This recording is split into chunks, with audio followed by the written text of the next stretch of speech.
tous, j'espère que vous allez bien. Vous l'avez vu dans le titre, on se retrouve aujourd'hui pour une présentation de livre. Donc il s'agit de Éternel Tarot d'Emmanuel Pinon qui a été publié aux éditions Trajectoire. C'est un livre que j'ai reçu en service presse, alors j'avais ce petit marque-page très joli avec dedans. Voilà. Alors il s'agit d'un ouvrage, vous voyez, à couverture rigide, qui nous présente en fait la vision du tarot de l'autrice. Voilà, c'est quelque chose qu'elle nous dit très clairement dès le départ. Voilà, avec cette jolie citation, en réalité, je crois qu'il n'existe qu'un seul livre complet sur le tarot lui-même. Chaque publication vient ajouter une nouvelle vision à cet instrument illimité, mais les arcanes ne se vident jamais. Donc je trouve ça très chouette, parce que c'est vrai que le tarot reste... Voilà, le tarot quoi, c'est mystérieux, on ne sait pas exactement d'où il vient, il y a plein de théories mais aucune certitude absolue, et chaque personne qui va avoir un tarot entre les mains va évidemment, mélange de ses connaissances techniques on va dire et de sa sensibilité, avoir un rapport et une utilisation différente. Pour moi, il est intéressant pour deux publics. Le premier public, ce sont les collectionneurs. Voilà, si vous êtes passionné de tarot, surtout évidemment de tradition Marseille, si vous êtes passionné d'histoire du tarot, vous allez trouver cet ouvrage intéressant.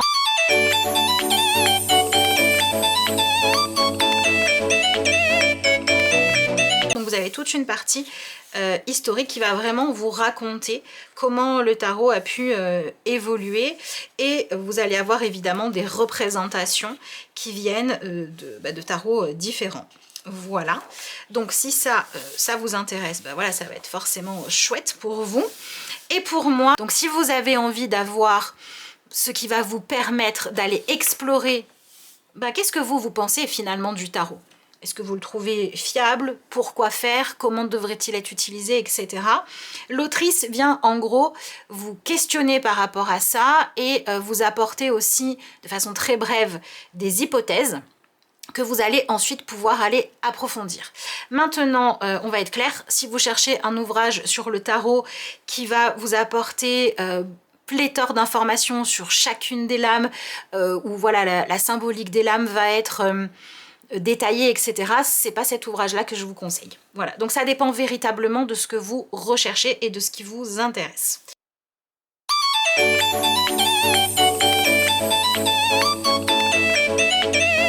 Mais voilà, si vous avez envie, encore une fois, d'ouvrir votre vision sur le tarot, de vous questionner, ça va être super. Si c'est pas ce que vous cherchez, bah, ça vous intéressera pas. Ensuite, vous avez une session sur les différents usages du tarot. Voilà. Alors, ensuite, vous avez toute une session où, bah, en gros, l'autrice vous dit, voilà, il va y avoir des besoins en fait de vous approprier les choses. Il va falloir aussi comprendre que le tarot a évolué et qu'en fonction de qui a été créateur d'un tarot, bah, il y a des choses qui ont changé, qui ont évolué à travers le temps. C'est vraiment cette idée de remettre le tarot dans son contexte à la fois d'œuvre universelle, c'est-à-dire qui appartient à tout le monde, et en même temps avec une dimension mystérieuse qui nous fait bien comprendre que bah, au fil du temps, de notre pratique, de notre exploration avec cet outil-là merveilleux, bah forcément les choses vont évoluer. Donc il y a ce côté un petit peu décomplexant et en même temps aussi, attention prudence, que j'aime bien, qui est celui de nous dire, ne croyez pas qu'à un moment donné, vous allez tout savoir sur le tarot, vous en aurez toujours à apprendre. Donc acceptez ça et à partir de là, bah, allez-y, explorez, voyagez, voilà, utilisez-le, mais ne partez pas avec cette idée de, voilà, c'est comme un bouquin, vous voyez, ou comme, je sais pas, une formule de maths à maîtriser parfaitement et au bout d'un moment, on n'a plus rien à apprendre. Donc ce livre rend au tarot toute sa dimension mystique et infinie. Et ça, c'est intéressant. Mais vous voyez qu'on rentre déjà dans des considérations peut-être un peu philosophiques ou au moins qui vont demander un peu de profondeur. Donc toute cette première partie que je viens de vous présenter, ces différents premiers chapitres, je les ai trouvés super intéressants. La partie sur les arcanes majeures, donc vous avez une partie qui va venir entre guillemets, je dis bien entre guillemets, détailler chaque arcane majeur. Vous voyez qu'on a quand même plusieurs pages pour chaque arcane. Maintenant, c'est vrai que pour moi, ça reste un petit peu succinct. J'aurais aimé que cette partie-là soit franchement plus développée au niveau notamment de la symbolique. J'aurais aimé retrouver des symboles qui sont liés par exemple à chacun des éléments qu'on va retrouver de façon récurrente dans ce qui fait un tarot de Marseille. C'est pas forcément ce qu'on a. Vous avez à chaque fois, alors attendez, je vais peut-être essayer de zoomer un petit peu. Voilà, peut-être vous verrez un petit peu mieux de cette façon-là. Donc, vous avez à chaque fois une partie qui nous parle du nom de la carte que vous avez ici. Vous avez une session, bon, voilà, qui est la description de l'image. Bon, ok, c'est pas forcément ce que j'ai trouvé de plus intéressant. Maintenant, si vous débutez, bon, bah ça peut... Ou si vous avez envie d'apprendre à avoir un regard plus attentif, peut-être, mais c'est pas personnellement ce que j'ai préféré. Vous avez... souvent cette session là, mais aussi, donc par exemple ici on vous dit que l'impératrice elle peut être représentée de façon différente dans d'autres tarots de Marseille ou dans d'autres tarots comme vous préférez, hein. Et donc c'est intéressant parce que ça vient effectivement nous rappeler que bah, le tarot originel, comment est-ce qu'il était au départ dans sa pureté absolue, bah, on ne sait pas. Et on va retrouver effectivement des différences. Donc c'est intéressant dans le sens où ça nous fait un petit rappel de attention parce que dans chaque tarot, il va y avoir des différences. Comment est-ce que vous allez les appréhender, ces différences? Elles sont notées, c'est vrai que voilà, ça peut être intéressant. Ensuite, elle vous parle du nombre. Donc ici, l'impératrice a toujours le numéro 3, etc. Et vous voyez que pour la signification symbolique, ici, on a cette partie-là, voilà, seulement. Donc c'est pas vraiment détaillé au niveau du côté symbolique. Donc c'est pour ça que je trouvais intéressant de vous le présenter aussi, parce que je pense que cet ouvrage peut être véritablement, comme je vous l'ai dit, un excellent support pour philosopher sur le tarot et pour garder cette ouverture d'esprit par rapport au tarot, mais si c'est pas ce que vous en attendiez, bon bah autant que vous le sachiez. Et vous avez voilà aussi toujours ce petit encart qui pour le coup va vous donner une vision un petit peu plus historique de la carte. Donc c'est toujours intéressant, mais c'est pas forcément ce qui va le plus vous aider dans l'interprétation. Énormément de citations tout au long du livre, pareil, ça peut être pas mal pour la culture, ça peut donner, pourquoi pas, hein, des idées si vous avez envie voilà, d'aller explorer un petit peu plus tout ce qui a pu se faire hein, dans l'humain. Vous avez en plus, c'est assez divers et varié, vous avez à la fois tout au long du livre des citations de Shakespeare, de Bouddha, donc il y a des sources véritablement très différentes.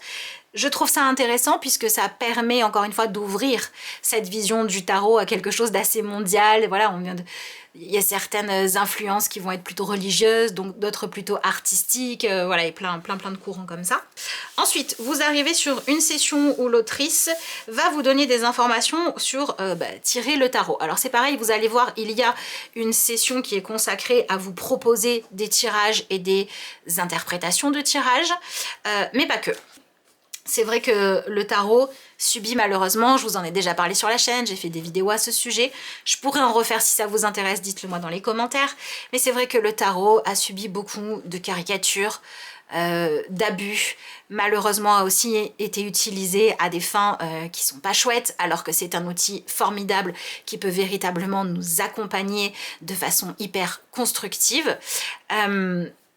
Et je trouve que c'est bien en fait de rappeler ça, de rappeler que attention, le tarot peut être merveilleux, mais comme énormément de choses dans la vie, hein, ça peut être aussi très mal utilisé. Et c'est vrai que malheureusement le tarot, beaucoup plus que plein d'autres choses qui peuvent être utilisées à bon ou à mauvais escient, et ben il a maintenant pas mal de caricatures qui lui collent à la peau et c'est quand même franchement dommage.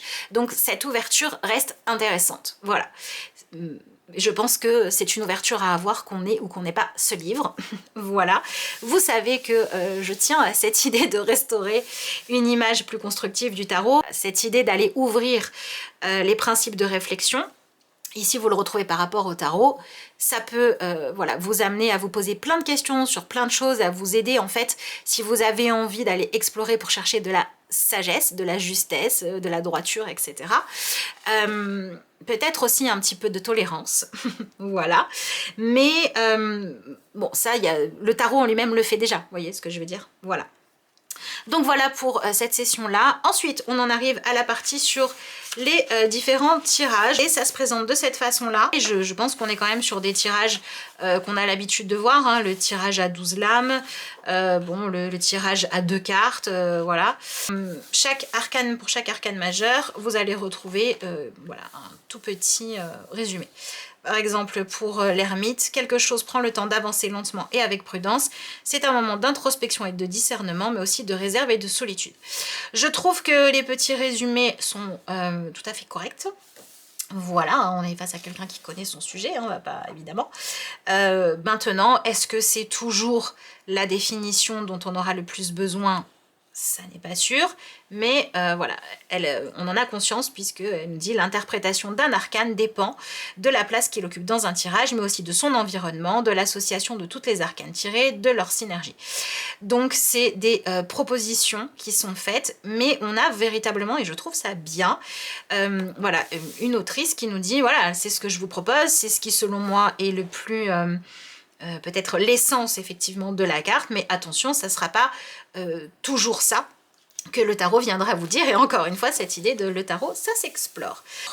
Ici, vous avez une partie proposition de compréhension, d'interprétation, de tirage. Évidemment, ce sont les tirages qui ont été proposés juste auparavant dans le livre. Voilà, alors il y a une chose qui m'a, moi, personnellement un petit peu dérangée, c'est qu'effectivement, dans ces exemples, elle donne un tirage sur une question qui est en lien avec la santé. Voilà, je vous le dis tout simplement parce que ça me tient à cœur et vous voyez que, bah, encore une fois, sujet à débat. Voilà, donc je ne sais pas si c'est une volonté de la part de l'autrice d'avoir choisi ce sujet-là, qui est quand même le sujet sur lequel on a pas mal de personnes qui tirent les cartes qui ne s'aventurent pas, en tout cas pas dans la prédiction de comment va évoluer physiquement une maladie. Je ne sais pas si c'est encore une fois pour ouvrir le débat ou pas, mais en tout cas... ça le crée, voilà. Donc ça, moi, c'est peut-être, voilà, ça m'a un petit peu dérangé. Voilà, donc là, vous avez pour chacun des tirages proposés un exemple d'interprétation de tirage avec une question. Alors, il y a une question sur la santé, mais il y a aussi une question sur une relation amoureuse, etc. C'est juste un exemple. Donc voilà, la session sur les arcanes mineurs qui, pour le coup, est vraiment petite. Ensuite, vous avez une partie sur tout ce qui est numérologie que je vous laisserai découvrir. Donc voilà, là, elle compare le tarot aux lettres hébraïques. Bon, pareil, il y a des personnes qui adhèrent, d'autres qui n'adhèrent pas. Encore une fois, très intéressant, vu pour moi la façon dont ce livre peut être constructif. Ben, d'aller poser ce sujet-là pour qu'ensuite vous puissiez vous demander est-ce que pour moi ça colle, est-ce que pour moi ça colle pas. Des personnes qui disent ben voilà, oui, 22 ça colle, il y en a d'autres qui disent ben non, le tarot a son utilité, c'est pas la même chose que la cabale, etc. Il faut pas tout chercher à faire matcher. Ben là, vous avez l'autrice qui vous pose le sujet et ensuite à vous de dire ben, qu'est-ce que vous en pensez. Donc c'est vraiment un livre qui va vous aider à développer votre esprit critique, votre esprit d'analyse, à poser vos valeurs. Voilà, et puis on arrive à la fin du livre avec la table des matières et un petit à propos sur l'auteur. Moi je dis l'autrice, excusez-moi. Donc c'est un livre de 206 pages, c'est un livre au format A4 avec couverture dure. Bon, il est au tarif de 28 €. Voilà, je pense que vous pouvez le retrouver en librairie ou sur les plateformes de vente en ligne sans souci. Voilà, donc je voulais présenter. J'ai pas forcément envie de vous donner mon avis sur ce livre, tout simplement parce que c'est pas un livre qui est purement technique. Voilà, ça m'intéresse plus par rapport à cet ouvrage-là de vous donner mon interprétation sur quelle utilité en faire. Et voilà, je ne vous dirai pas, c'est un livre à avoir absolument pour comprendre le tarot. Par contre, si vous aimez ce côté creusé et que vous aimez avoir un support qui vous aide à lancer des débats, à lancer des sujets, qui vous donne un début d'information sur lesquels philosopher, en gros, un peu un déclencheur, là, je le trouve intéressant. Donc n'hésitez pas à me dire dans les commentaires si vous avez déjà cet ouvrage, ce que vous en pensez. Et si vous ne l'avez pas, eh bien... voilà, est-ce que vous êtes concerné ou pas? Ça me permettra aussi de savoir un petit peu, voilà, les personnes qui viennent regarder mes vidéos, ben voilà, quel type de public vous êtes, qu'est-ce que vous recherchez, est-ce que ça vous intéresse ou pas? N'hésitez pas également à me dire dans les commentaires quel type d'ouvrage vous aimeriez que je vous présente, n'importe quoi avec le tarot, des ouvrages plus pratico-pratiques, des ouvrages plus dans ce style-là. Voilà, je serais vraiment curieuse de savoir ce qui vous intéresse. Moi, vous savez que le tarot est un sujet qui me passionne. Je trouve que c'est véritablement un outil d'évolution formidable. Hein. Voilà, vous avez pléthore de tirages sur ma chaîne pour vous le prouver. En tout cas, je vous remercie d'avoir suivi cette vidéo. Je vous dis à bientôt, peut-être pour de nouvelles présentations, si vous me dites dans les commentaires que ça vous intéresse et que j'ai des choses sympas à vous présenter, évidemment. Je vous laisse là, je vous souhaite plein de belles découvertes, plein de beaux chemins de découverte de vous-même, des autres, d'exploration avec le tarot. Et voilà, rendons-lui ses lettres de noblesse. Et ça, c'est super chouette d'avoir des ouvrages qui nous aident à avancer dans ce sens-là. Je vous laisse là, je vous dis à bientôt pour de prochaines vidéos et puis bonne découverte à vous, soit de l'ouvrage, soit des autres vidéos sur la chaîne.